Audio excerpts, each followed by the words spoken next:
Morning students. बेटा आज की हमारी वीडियो है क्लास 7, बुक है हमारी एन एलियन हैंड। इसके 3 चैप्टर हम कर चुके थे, आज करेंगे 4th chapter the cop and the anthem, police और गान या भजन।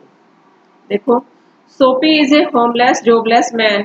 सोपी एक बिना घर का और बिना काम का मतलब बेरोजगार आदमी है। Winter is fast approaching and Soapy must have a place to stay. जो विंटर है, सर्दी है, वो तेजी से आ रही है और सोपी जो नाम का लड़का है उसको रहने के लिए कोई जगह चाहिए। Soapy comes to a decision at last, और आखिरकार जो शोपी है एक निर्णय लेता है। अब देखो आगे lesson.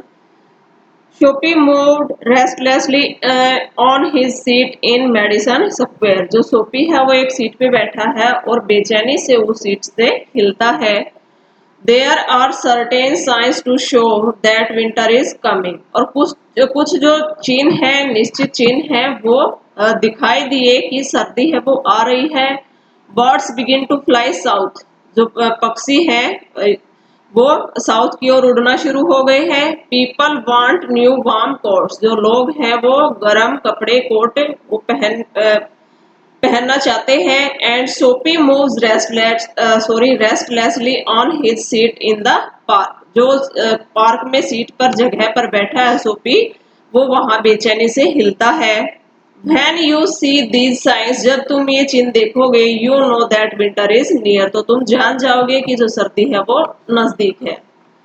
A dead leaf fell at Sophie's feet, एक जो मुरझाई हुई पत्ती है वो सोपी के पैरों में गिरती है। That was a special sign for him, ये उसके लिए एक विशेष चिन्ह है। That winter was coming, कि जो सर्दी है वो आ रही थी। It was time for all who lived in Madison Square to prepare, ये वो टाइम है मेडिसन स्क्वायर में जो लोग रहा करते थे उनके तैयार होने का। Soapy mind now realize that fact, इस समय जो सोपी है उसका माइंड है, दिमाग है, वो इस तथ्य को रियलाइज करता है। द टाइम हैड कम, कि समय आ चुका है।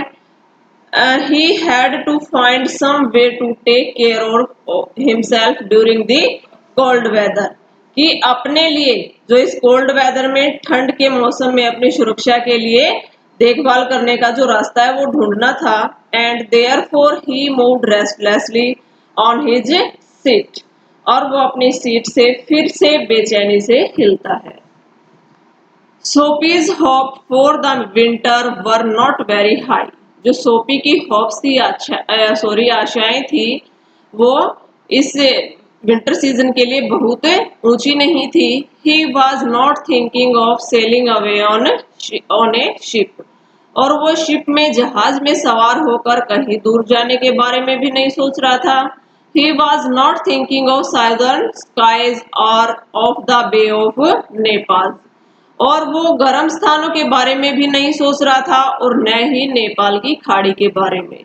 3 months in the prison on Blackwell's Island was that he wanted, और वो 3 महीनों के लिए ब्लैकवेल टापू पर प्रिजन की तरह यानी कि कैदी की तरह रहना चाहता था। 3 months of food every day and a bed every night, 3 महीनों के लिए भोजन और 3 महीनों के लिए ही बिस्तर।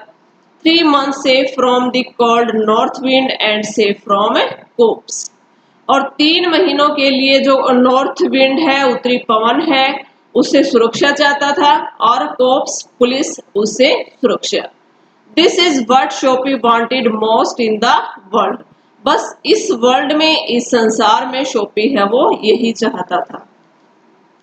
For years Blackwell's island had been his winter home, और अनेक सालों से ब्लैकवेल का जो आइलैंड है, टापू है, वो इसमें सर्दी में इसका घर था।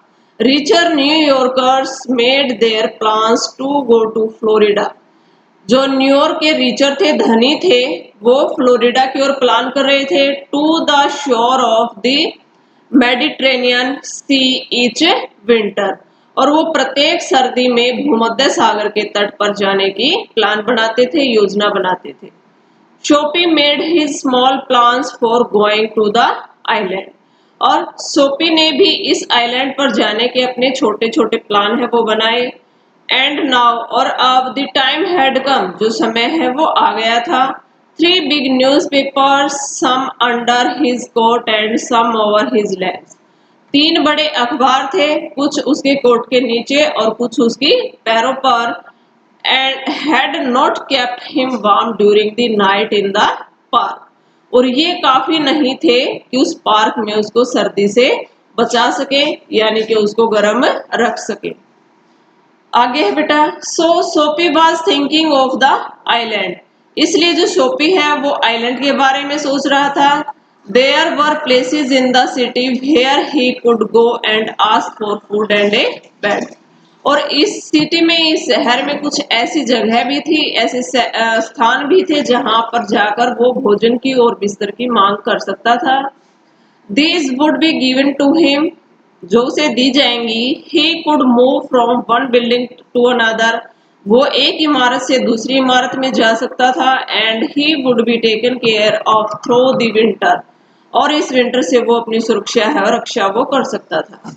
But he like Blackwell island better, लेकिन सबसे ज्यादा वो पसंद करता था ब्लैकवेल के आइलैंड को, टापू को। सोपी स्पिरिट वाज प्राउड, जो सोपी की आत्मा है वो ज्यादा गर्वित थी। If he went to any of these places, यदि वो अन्य किसी जगह पर गया। There were certain things he had to do, कुछ और चीजें थी, काम थे जो उसे करने थे। इन वन वे और अनदर, एक तरीके से या दूसरे से। ही वुड हैव टू पे for what they gave him, और जो उसे कुछ मिलता वो उसके लिए पे भी करना पड़ता था उसे। They would not ask him for money, वे से पैसे की मांग नहीं करते थे। But they would make him wash his whole body, लेकिन वो उसे पूरा शरीर साफ करवाते थे। They would make him answer questions, और उन क्वेश्चनों के आंसर हैं वो देने पर मजबूर करते। They would want to know everything about his life, और उसकी पूरी जिंदगी के बारे में सब कुछ जानना चाहते। No prison was better than that, और जो जेल है वो उसे बेहतर नहीं थी। The prison had rules that he would have to follow, और जो जेल के कुछ रूल्स थे, नियम थे जिनको उसको फॉलो करना था। बट इन प्रिजन, लेकिन जेल में, ए जेंटलमैन्स वोन लाइफ वाज स्टिल हिज वोन लाइफ, एक जेंटलमैन की जिंदगी, एक भद्र पुरुष की जिंदगी ही उसे जीनी पड़ती थी। Soapy having decided to go to island, जो सोपी ने उस आइलैंड पे जाने का जो निर्णय लिया था, at once began to move towards his desire, और अपनी इच्छा की ओर फिर से उसे गति करना शुरू कर दिया, यानी कि अपनी इच्छा, जो उसकी इच्छा थी आइलैंड पे जाने की, उसकी ओर उसने मूव करना शुरू कर दिया था। तो आज का बेटा फर्स्ट पार्ट आज इतना ही करवाएंगे। नेक्स्ट वीडियो हम नेक्स्ट पार्ट की फिर से डालेंगे। Thank you.